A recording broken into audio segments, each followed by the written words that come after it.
আপনারা যদি আয়নাগর কি আসলে জানতে চান তাহলে বড় বড় বড় যদি আপনাকে যে কি বলে কন্টেইনার আছে না, লোহার কন্টেইনার দেখেন জাহাজে যায়, ঠিক ওইরকম যদি আরও লম্বা করেন, অন্ধকার করে রাখেন, যে ওটা ভিতরে যা থাকে ঠিক আয়নাগর তাই ছিল।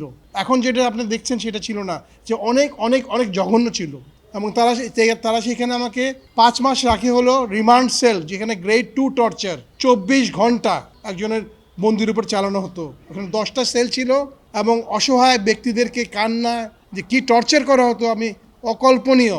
আমাকে 2004 2017 4 ডিসেম্বর 4 ডিসেম্বর আমি যখন যাচ্ছিলাম এয়ারপোর্টে নিজে গাড়ি চালিয়ে আমার মেয়েকে আনার জন্য, সেখান থেকে আমাকে DGFI director general of forces intelligence, army navy and air force মিলে যেটা কুখ্যাত আয়নাঘর কিংবা যেটা বলেন টিএফআই, তাদের লোক আমাকে অস্ত্রের মুখে তা টেনে নিয়ে যায়। রাস্তায় অনেক ধস্তাধস্তি মারামারি হয়, কিন্তু ওদের সাথে আমি পেরে পারি নেই, কারণ ওরা ছিল 2টো মাইক্রোবাসে 10-12 জন লোক, আমি ছিলাম একা এবং ওদের সবার হাতে অস্ত্র ছিল।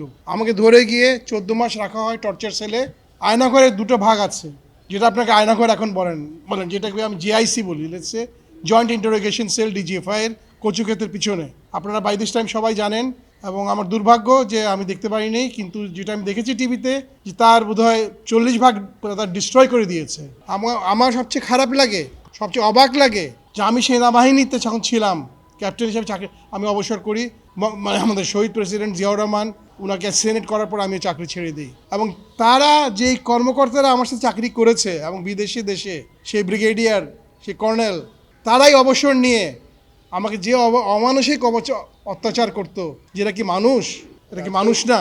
না কার বিরুদ্ধে অভিযোগ দিয়েছি ওটা যদি আমাকে ট্রাইব্যুনাল বলতে শেখ হাসিনা ছিল, তারেক জিয়ার রহমান ছিল, তারেক সিদ্দিক ছিল, আর্মি চিফ ছিল, নাম যদি আমি জানি না, ট্রাইব্যুনাল যদি আমাকে বলতে আমি বলবো। আমি সেটা যদি ট্রাইব্যুনাল আমাকে বলতে আমি সেটা বলবো। সংখ্যাটা মনে নাই আমার। ট্রাইব্যুনালটা আমি নামগুলো আমি সংখ্যাটা দিব না। Sheikh Hasina and a team 2019 16 April 2019 March.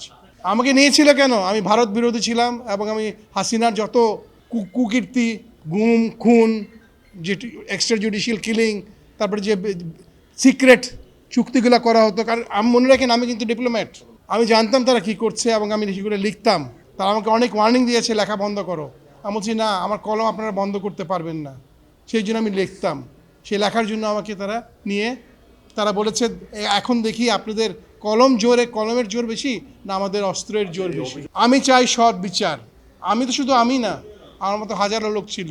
সেই ক্যাম্পের ভিতরে 20টা ছিল নর্মাল রুম, 10টা ছিল রিমান্ড, 10টা ছিল নর্মাল পুরনো পাকিস্তান আমল সেল, আর 2টা ছিল ভিআইপি সেল।